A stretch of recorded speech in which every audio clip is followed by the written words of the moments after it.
Hey friends, welcome to another episode of Stars Behind the Browser, where we have experts from the digital industry come in, share a drink, and talk about the web. Today we have Will Liu and AJ. My name's Adriaan, or I go by AJ most of the time. I'm a full stack at Isobar in Canberra, so it's pretty fun. Background is mainly in front-end work, doing some React and JavaScript, but at the moment just exploring everything I can. I'm currently working at Delta in the digital department as the full-time full stack as well. So being sort of I started out doing front end, then sort of moved on to pick up several opportunities that allowed me to pick up things on the back end, on APIs, and lately I've been sort of like diving back more into the front end. So from my understanding, you guys have both been a lead developer. Yeah, talk about what that experience looked like. Yeah. For me, the lead developer umbrella was kind of put on my own hat by myself. So after I worked with Will at a different agency, I went to a much smaller one, and I was the only developer, so I put the lead developer hat on. But that was actually really good because I got to make quite a few decisions on how the web practice was going to run and some of the tech we were using.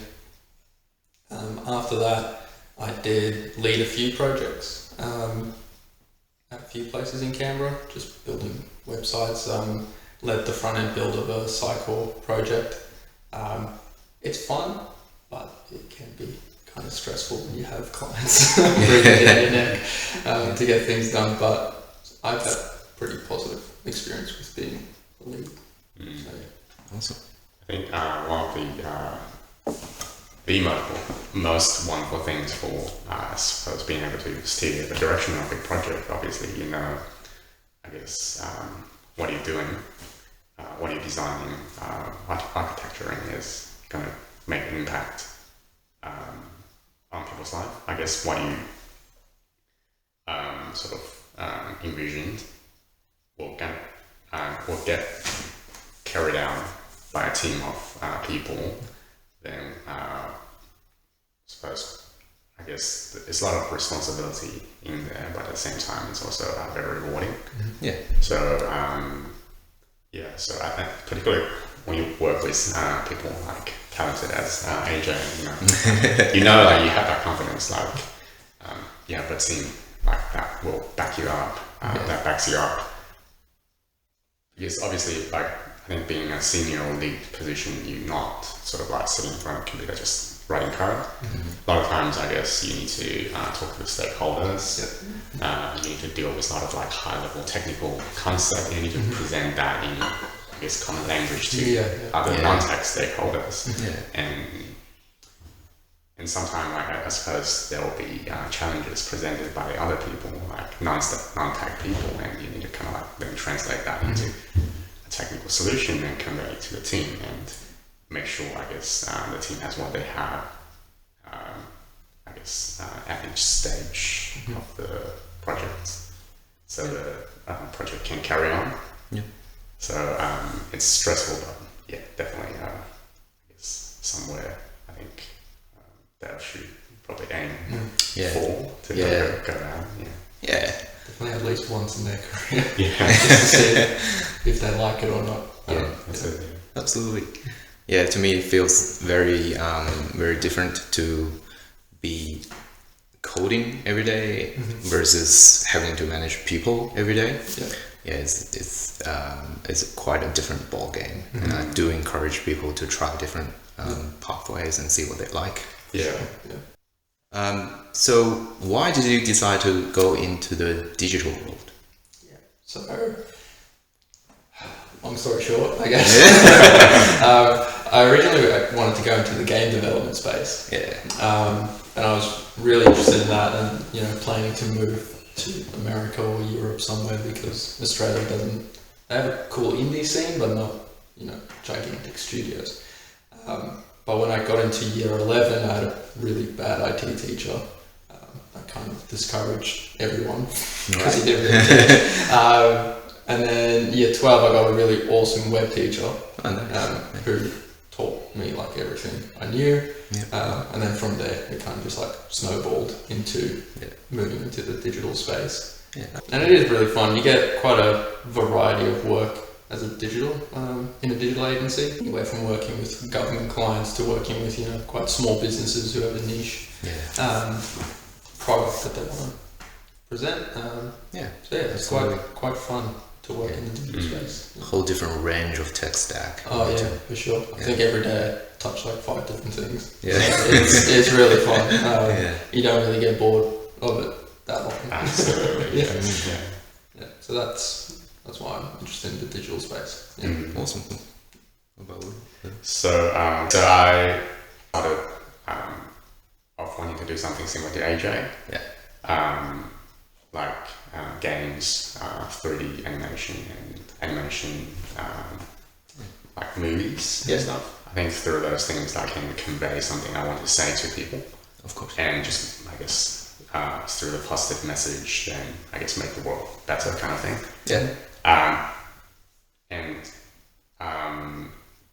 The degree I did was actually a digital art degree.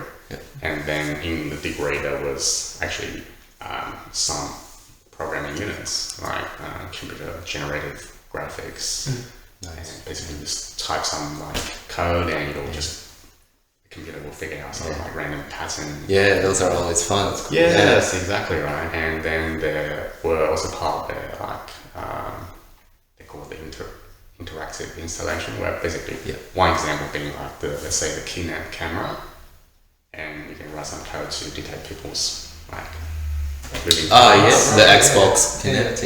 Nice. And then like you can code graphics that interact with people's movement. That was really fun, and that's where I actually did the best out of the other arty sort of stuff. How can I sort of, I guess, make that sort of connect with the real world, right? Now I realize web is the perfect medium.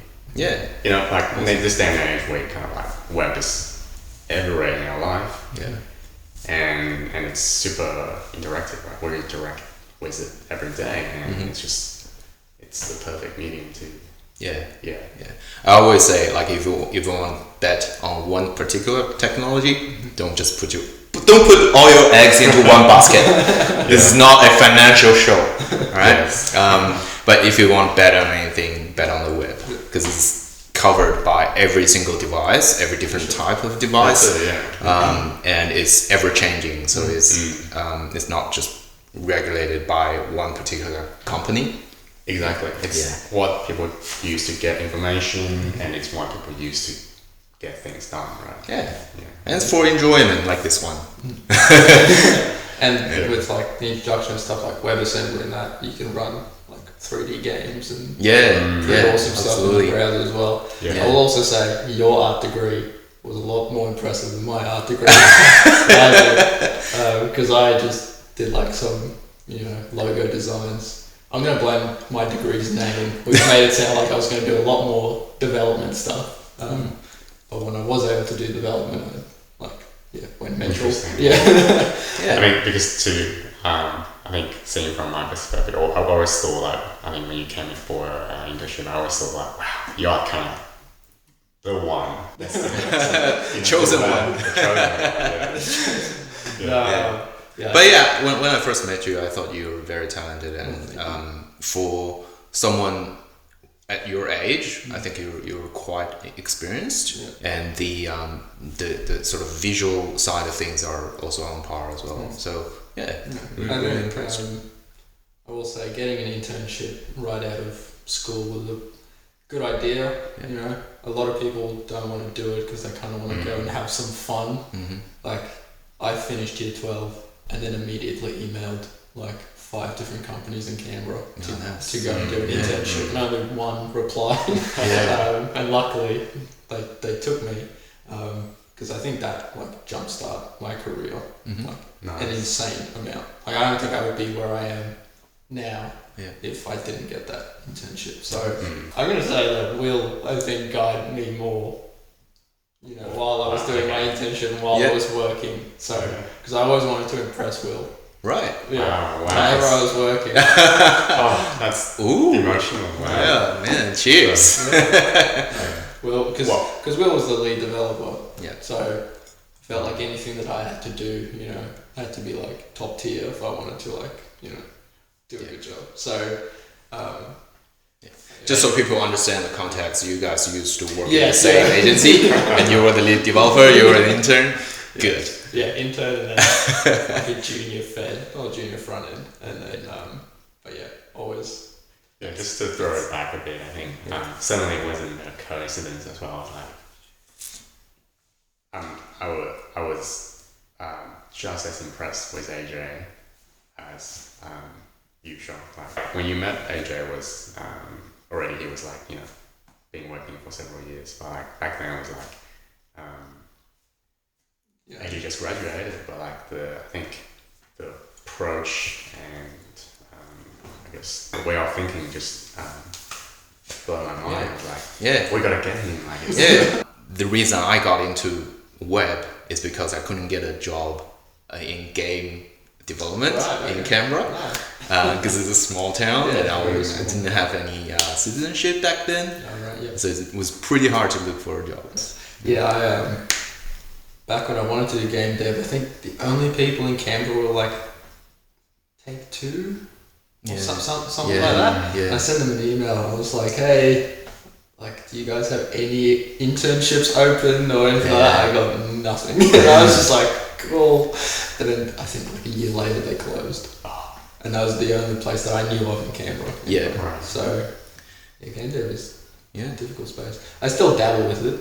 Yeah. I think about 2 or 3 times a year I open up, Unity or Godot or something, and I'm like playing around and I go, I don't know what I'm doing. It takes a lot of effort. Like I certainly sort of got my hand on it as well. I sort of tried Unity and Unreal. And I sort of got in. I mean, I like playing the game as well, by the way. Not so much so nowadays, but I definitely have. Late nights back then. I sort of got in just to try a bit of the, I guess, C# and C++. That's how I sort of like around the time I want to be more serious about the computer science side of things. So I sort of that kind of like helped me to wrap my head around the concept behind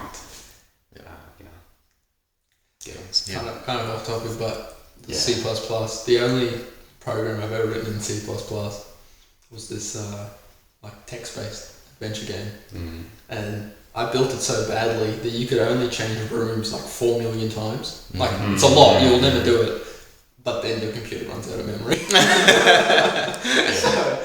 It was just like nesting loops. It was the most. So it was just a disaster. I think stuff like that, it's not a garbage collection and memory management, and I think when it comes to like web, it's at the beginning can be very abstract. I mean, it's data representation, but all the time it doesn't feel like at the beginning, at least like for myself, like back then I was like,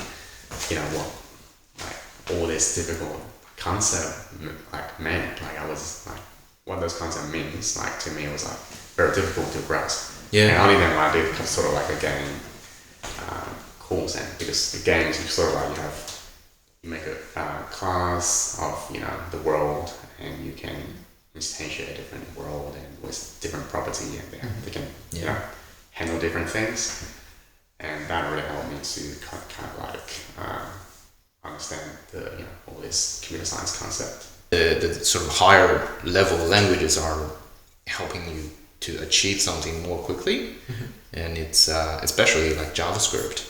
It's so easy to start with. You can just open up your browser and open console and just start coding. Don't have to worry about type safety.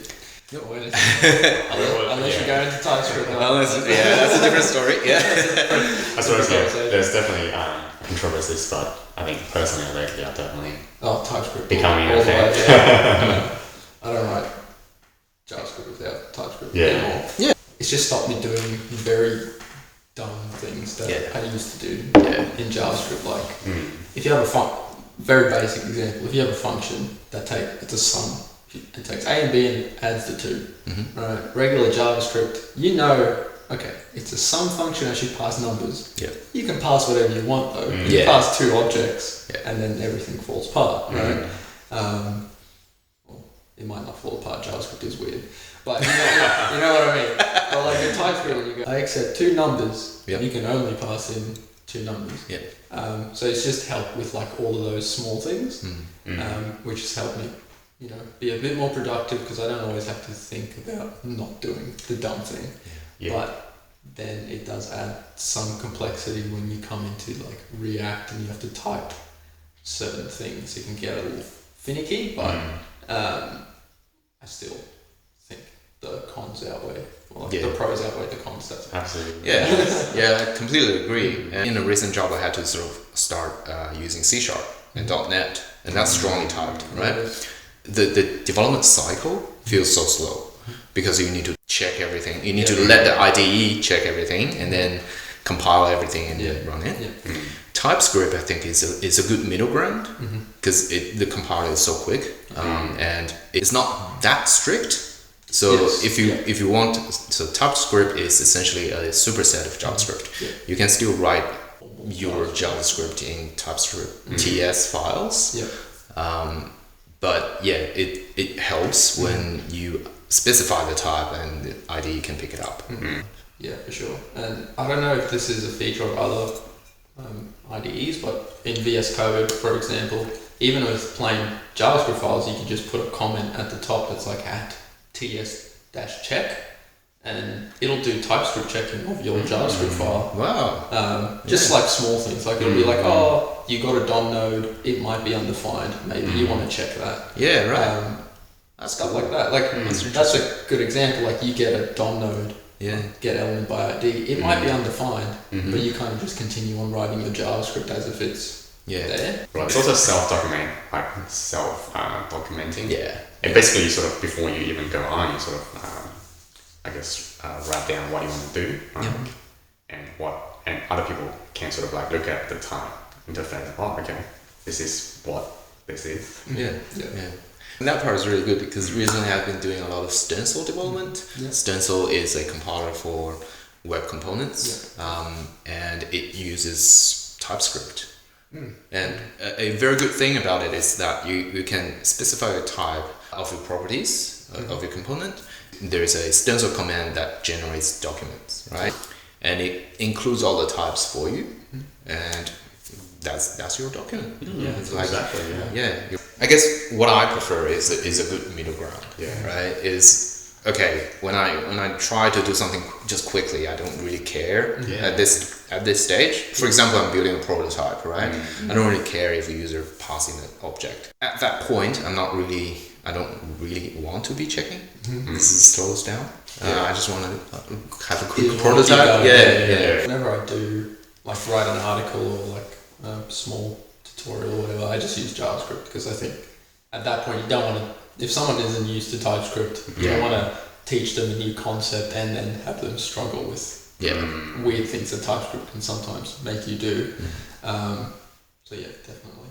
So it's a balancing act of when you use it. But I think if you're writing an application on like client work, we've now made TypeScript a standard at Isobar. So because we know the benefits that it gives, so we just want to start with that and keep going.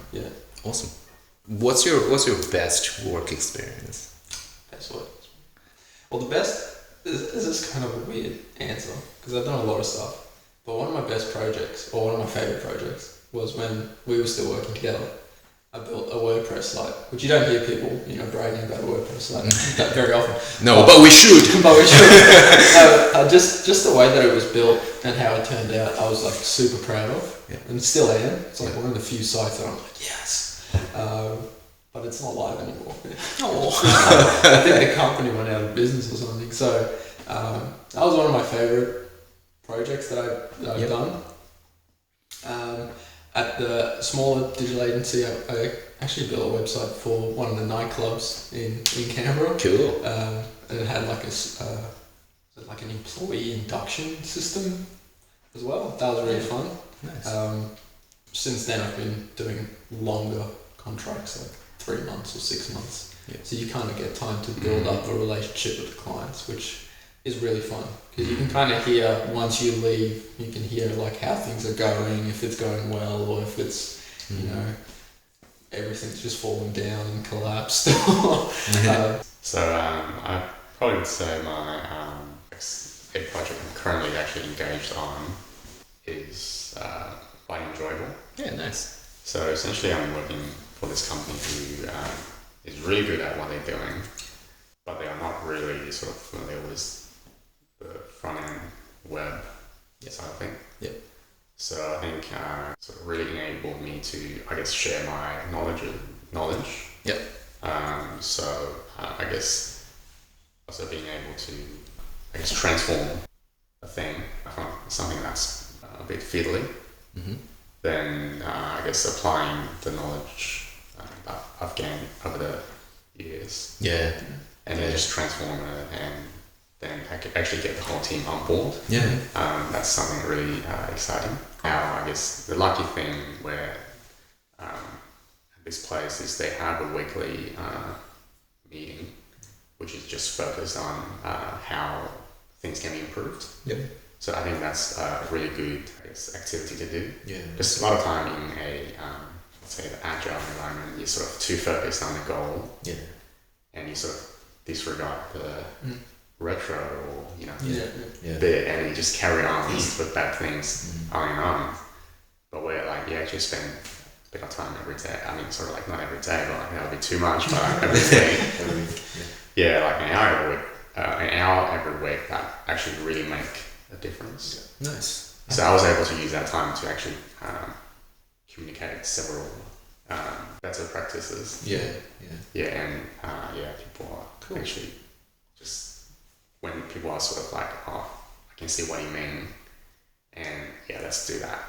Yeah, that's great. I actually want to sort of go into that a little bit. Like, so in your weekly meeting, do you build a prototype beforehand to showcase your concept? Or it's just a real case study on the project we're working on. So obviously in a bigger team, so you're sort of like different people work on different things, and you don't sort of know what each other are doing on the code level. Right. You might know on the high level when you do the planning, but like I think when people discover something can be done better, then so we just sort of talk through the code and show what it does and why it's better.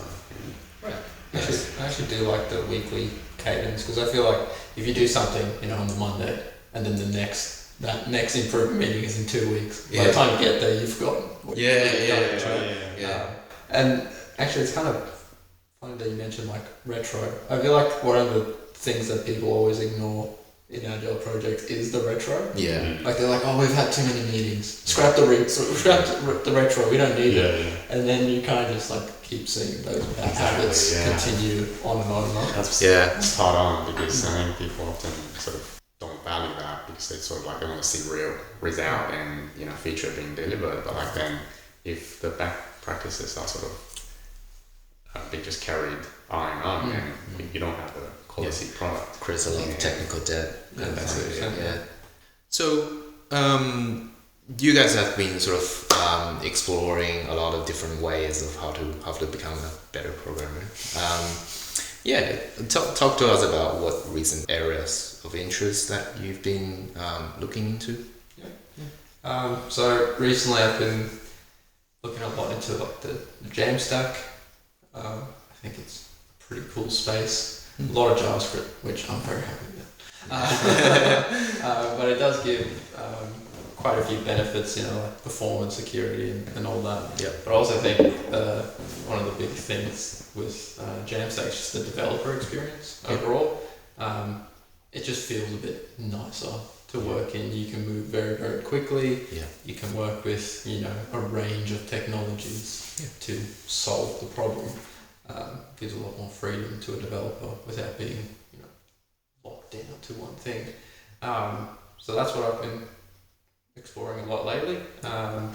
Also been working on some tutorial stuff and course material, which has been quite fun because it's a React course. So I've actually had to back up some of the things that I'm saying in the course, do it this way because it's good, and then I'm like, should you do it that way?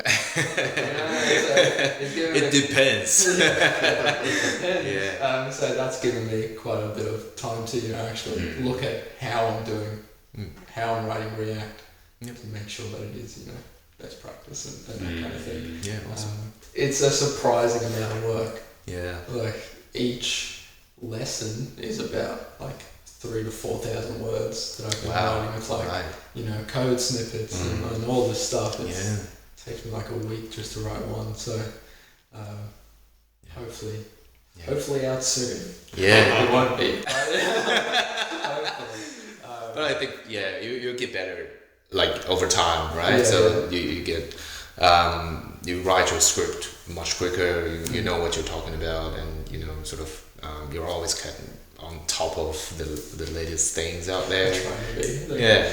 So a lot happens in a week in the web development world, so it's always hard to keep on top, but I try and do my best. That's awesome. Kind of what I've been working on recently. Nice. What about you, Will? So lately I've been looking into this library called RxJS. Yep. So it's essentially in a way like a Lodash for doing asynchronous operation. What they call the reactive way of programming. So that's different to React. That's different to React. But in a way, I think, because you instead of using promise, you use observables, which then it's like a stream of event you can listen to, and depending on which event, you can trigger different things. So essentially, your code are reacting to the changes of the events in the string. So you can you can draw a bit of similarity between the React of because in React your static changes, then your UI sort of picks that up and react to it, right? So in the data API level, you sort of have, I guess, with RxJS kind of allows you to do some similar thing. Yeah. Whereas I think before then you maybe have to structure your promise in some sort of a smart way to do similar things. So a very powerful thing of RxJS, it's operators. So you mentioned before ES6 we didn't have map, reduce, all that kind of thing. And imagine how I think we have to write our custom code or use a third-party library to Lodash to do it. Nowadays we're just hooray for each loop, and I do a map filter. Yeah, it's beautiful, right? Just one function that does it for you. So similar to my favorite functions in the world. Reduce, I love reduce. So I think when people comes to complex, I think asynchronous event-based things, I think definitely have a look at RxJS, which is something it's very abstract and hard, which is I'm still trying to improve. I guess my understanding on it, but through my usage, definitely something that's fascinating. Awesome. Yeah. Maybe you can do a guest lesson for AJ's course. Yeah, we could do that. Isn't why not? Good idea, definitely. Yeah, because I've looked at RxJS before and it went over my head. But it is definitely something that is interesting, and I can see the benefits of it. So I do want to keep looking into it when I get a chance. But I'll add it to the look into list. Look into list, which is that one.